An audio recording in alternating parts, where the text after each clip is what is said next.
right, Gumbo listeners, welcome back to another episode of Data Protection Gumbo. Of course, you know me, I'm your host, Demetrius Malbro, and today I have a fantastic guest lined up for us today, Gabe Gambill. So, Gabe, welcome to the Gumbo. Thanks, Demetrius. Glad to be here. So, start us off with a short snippet on Quorum, who you guys are, and also what you do and what you're up to, or maybe what you've been up to over the last few months or so. Sure. So we are a disaster recovery as a service product. We do appliance-based local backups replicated to the cloud or direct to cloud if the situation is right for the customer. So we've been doing that for the last decade, born out of a product that was really kind of funded for military operations and then converted into a commercial product to provide disaster recovery. So kind of security from the ground up. So, a very important set of capabilities there. We all know that there are a lot of bad things out there, right? So as data continues to increase, there are also more threats. We are continuing to see different types of breaches, high profile, low profile, everything in between. Yep. I mean, no one's immune No. to a cyber breach. And so maybe start us off, give us some excitement, maybe a breach story or something that the Data Protection Gumbo audience may not already know about, or Ooh. I don't know. Okay, I'll do my best there. Wow, something you don't know about. I mean, most of the ones I'm privy to either happen to like our customers. We had a customer who had ransomware about a week ago, a little over a week ago now, Okay. and they had set up their environment to be single sign-on, and everything was single sign-on except for the Quorum device because we don't support single sign-on for the specific reason that if that's what's compromised, we don't want to be. And so in their environment, we were the only thing that wasn't encrypted by ransomware or wasn't held hostage. And so we were able to help them recover everything and in the time it takes to boot. Obviously the delay was them making the decision on when they wanted to recover, finding out how they got in the environment, and then when they're ready to recover, we just recover. So it's really Okay. easy for that part. Now, how did they get into the environment and not the Quorum device? And so, explain, I guess, what type of device So you have and some of the features. Yeah. as always happens, social engineering, someone clicked on a link, they got some malware installed on their machine. From there, they were able to get elevated access in the environment. They got the admin password, and then they own the network. They took down the single sign-on, the Active Directory first, and then they encrypted all of the servers for Exchange, their SQL server, their accounting server, and they had a in-house SRM. So they took over all of that and then sent out the, we own you, pay us. They called us ready to recover. And I'm like, wait, we don't want to recover quite yet. Like, now is not the time. What we need to do first is call your insurance. You want to get that stuff ready. You want to get a third party security in there to find out how they got in, how you're going to get them out. Make sure that the holes are plugged because they often will have, back doors that they'll leave somewhere so they can get in later if you don't get it all out. So we went through all of those steps first, and then we went to the recovery step. So, in a lot of times in the disaster recovery world, we talk about, hey, recovery is easy. You just boot up the server, but it's the time between when the disaster happens, depending on what it is, and the time where you're ready to recover that is the most painful. And so making sure that we talk to the customers and say, we're ready when you are, but let's make sure you're ready because we don't want you to get, do this again tomorrow or next week. We want to make sure it's done for once and for good. So that's kind of the process we ended up going through with them. So is your solution, is it hardware, physical, or is it software in the cloud? Both, actually. It's an appliance on site, so we can provide local recovery. But if you had a disaster like that, the site was compromised and you had to go to the cloud, everything is also replicated to our cloud solution. So we're running software on both of those to manage all of that. So we can actually bring up your whole environment from our cloud. Okay. All right. And I guess you're doing things like immutable storage, and you have some type of Yep, immutable VIPs. storage. Yeah. Everything has a virtual air gap. Everything's encrypted at rest and in transit. I mean, it's a pretty hardened solution. Everything has multi-factor authentication. so that, obviously there's, like, we heard a story of a guy who the admin used his admin password to protect his on queue.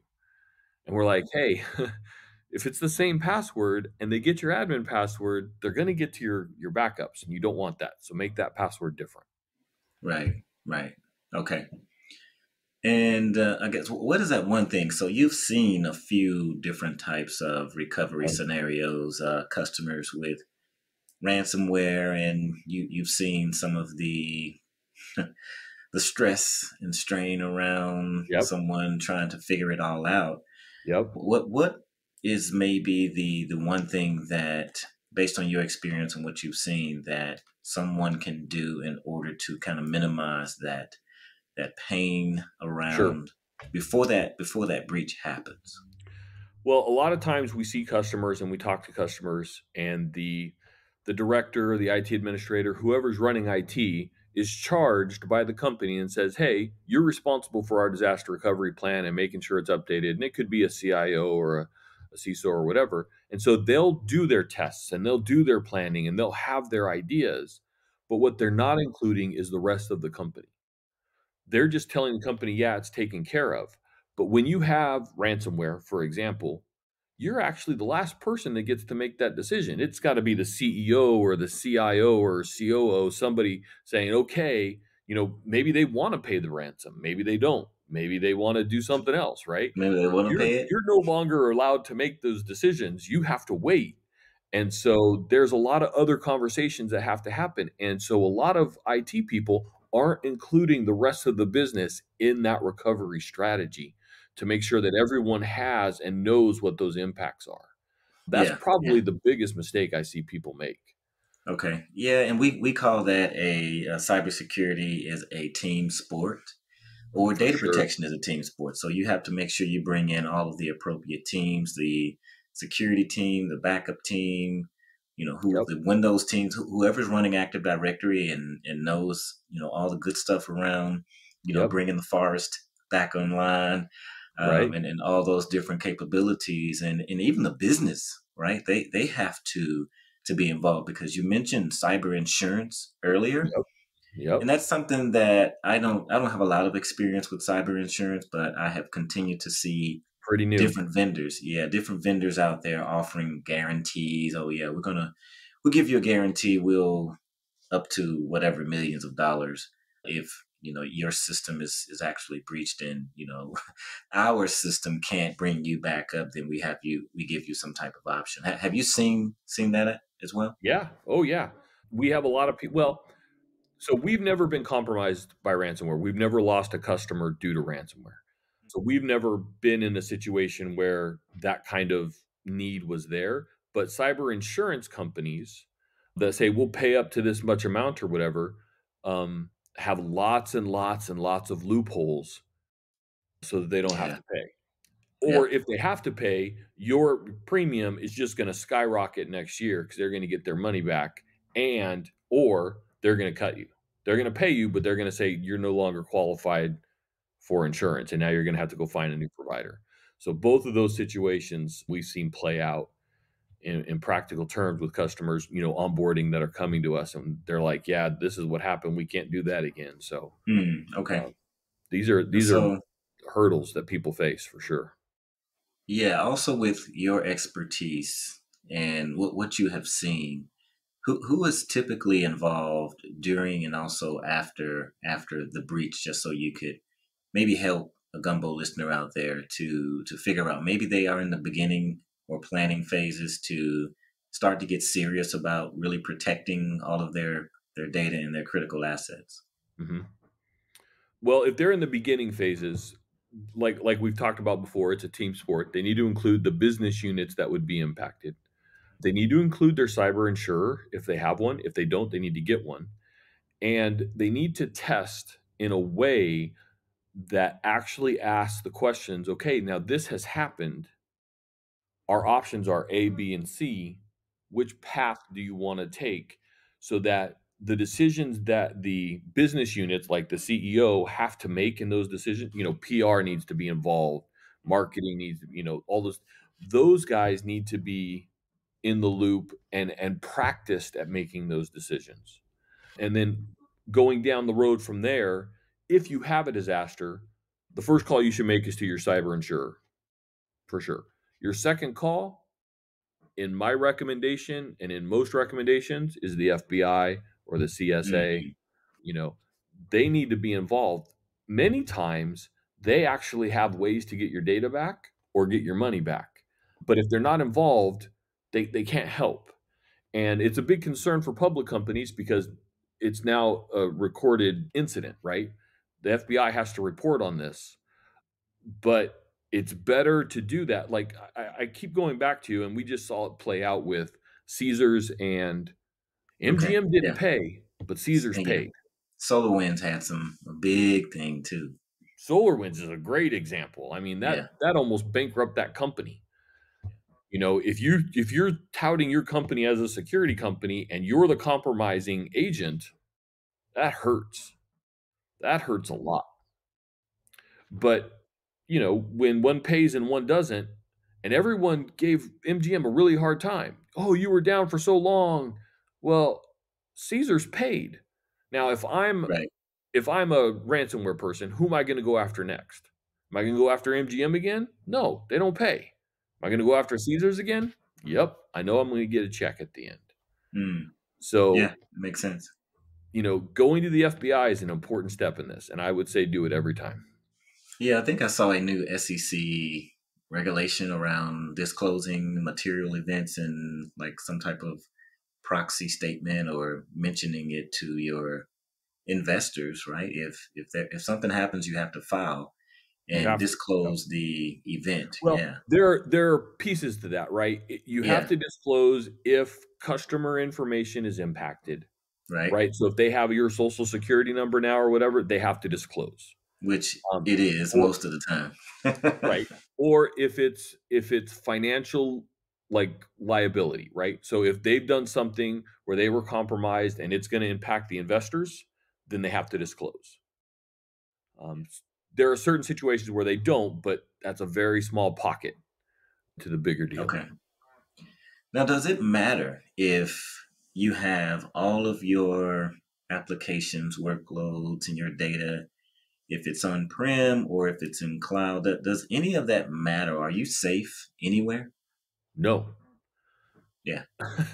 no. Having it on prem, you know, traditionally people will say, well, on prem is less secure than cloud because the chances that you have a full security team and doing all the searching and looking for infiltration and doing are less than what they are in the cloud. And in most cases, that's true.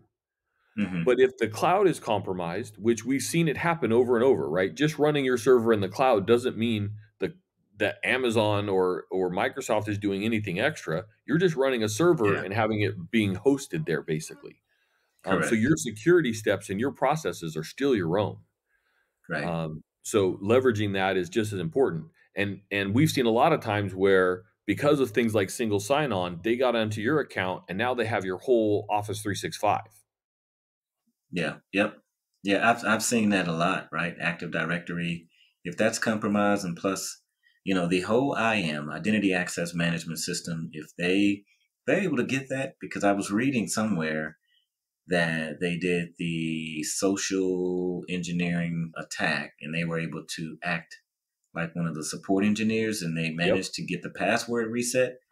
And I think Yep. they had like godlike privileges. So they were able to Yeah. really get in and control and just tear up and exfiltrate and just encrypt everything.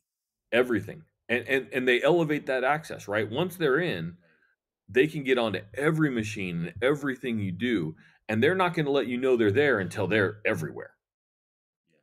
So it's a painful process. It really Yeah. is. And what are some of the key reasons that you can give Gumbo listeners to further modernize their data protection strategy? So it's not that you'll be able to really stop the cyber attackers. Maybe you can minimize it because the chances, right? There's no 100% Right. that you will never be breached because there's Right. too many variables, right? There's software, there's hardware, there's patching, there's I mean There's no people. piece of code is perfect. Well, there's people. People. The Yeah. the weakest link in any company is the people, Yep. and simple things you can do, have one of the new automated security pieces of software that are in your environment that are constantly looking not for the old style, right? The old style antivirus looked for like certain files or certain indicators that a virus was there. These new breed look for the activity that's happening in your network. So they look for, hey, why is this sending data here? Why is this happening? And they'll shut those activities down. Those are very good software. They're not 100%, but they're very good at helping get that process going. And then ultimately, as you said, nothing is foolproof, right? Some guy's going to give admin passwords. He's going to click on a link. He's going to do something. It's going to happen. Constantly training those people, testing those people. There's a lot of services being built right now that will help you do social engineering penetration tests. So they'll call your support desk and try to be other people and try to get in. And you'll be surprised at how good they are. I mean, you learn a lot of information by going through someone's LinkedIn profile and, getting to know who they are, and all of a sudden you have a lot of data that you can use to get the, hey, what's your mom's maiden name, and they, that kind of stuff. It links all together because social media. But once that happens, you got to have a zero trust recovery solution in place. Yeah. That's not relying on your hardware. That's not relying on your network. That's not relying. I mean, we don't even trust DNS. Like that's how far you got to go, right? It sits on the same network. We're on the same wire, but it's got to be a solution where it's zero trust, so that when you have a disaster, you know that they didn't get to that data. Right. And Yeah. so that's the last line of defense, and they're targeting it because Veeam lives in your VMware ecosystem. Hmm. They target Veeam now very easily. As soon as they get admin rights, they go right for VMware, right for Veeam, and delete the backups. And it happens Okay. over and over. And Veeam's like, you shouldn't have done this. Well, it's too late now. So having Yeah. those strategies of zero trust for your backups, immutability, virtual air gap or an air gap in place, these are critical pieces for sure. Yeah. And I've also heard that so we're in a new paradigm. So things are moving really fast because artificial intelligence or generative AI Yep. is here, and quantum computing has been here a while. Even AI has been here for a while, but since OpenAI actually opened the gates back, I think it was November of what 2021. I want to One, say yeah, or something like two. that. I don't know. I can't remember. It It's all just blends together, but it's too yeah. much information moving fast. The whole Sam Altman debacle, he was fired, he was brought back, and Microsoft and Satya Nadella offered him a job, and then Yep. Brockman was on Twitter, excuse me, on X. See, I can't even keep up with this. It's just changing Yep. way too fast, and Elon Musk is telling people to go f themselves, and Yep. I don't know if you're following all this stuff. It's Oh, like I am. Oh, yeah, I watch it every day. we're living in a soap opera right now, and remember those movies like Transcendence? I don't know if you saw that. That's with Johnny Yep. Depp, Yep. one of my favorites. Also, Ready Player One, Yep. another Good big example, favorite. actually. There is another one. I was just watching it. I can't even think of it right now. But what I'm getting at, and I'm mentioning this for a reason, is because a cyber attack, or let's say cyber recovery, is Mhm. different than disaster recovery, because disaster recovery is kind of that old terminology when things were mostly on-prem, and then the cloud came along and made things a lot more fluid, right? Yep. So is there a difference from your perspective between, let's say, the term cyber recovery and disaster recovery? How Yeah. would you paint both of those two definitions and capabilities? Well, so both of those things deal with one central concept, which is trust, right? Okay, Either I you like it. trust your data and your backups, or you trust that the cloud is doing what it's supposed to be doing. Now, the problem is trust is the problem, right? You can't trust. You can't trust that your backups are always good. You got to have multiple copies. You can't trust that the cloud is secure or always up and running. You got to have something copy of your data outside of that cloud, so that if that cloud is compromised, you have a copy that's retained. Now, whether that's bringing the copy back local, which would be the ultimate in irony, or it's to a separate cloud, right? AWS replicating to Azure, or Azure replicating to Quorum Yeah. Cloud, or whatever it is, right? You got to have a copy outside your cloud of that data that you can get to. Otherwise, it's going to be gone forever. And that, as much as we like to talk about how hard people work and the this country is driven by how much we produce or whatever, what we produce now more than anything is data. It's information. That's what powers most companies. And that loss of information, that compromise of information in a cyber threat, right? It's the compromise that we're most concerned with, has to be mitigated. And that's through security and through copies of that data in a secure environment separate from what you have in production. Okay. And maybe close us out with a final question. Since we are approaching the new year, do you have any predictions, or are you Ooh. seeing maybe some new technology or some things maybe that you would like to see implemented around, AI and ML or anything from that perspective, Gabe? What I would like to see is AI that can be deployed within a company. So right now, Hmm. AI is very much cloud driven, very much it can pull from the internet to tell you things. But what's going to really be valuable is once they've, for lack of a better word, containerized that so that I can run that within my network and scan all of my data, right? Whether it's unstructured data or structured data or whatever, and can then generate information based on that. That's going to be the next iterative step. And I think the closest people to that right now is probably Watson X. I think they're really approaching that to say, hey, we can put this in your environment, understand all of the data that you have, and be able to provide you insight to that. That is an AI driven, what I would call unstructured insight. A lot of things that Okay. do insight right now is based on structured things. Well, I can count you have this many of this or this many of this, so it means that.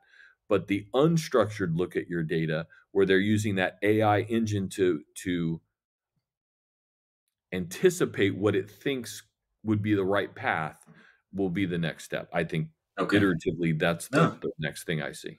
I've never thought of that. So that's very insightful.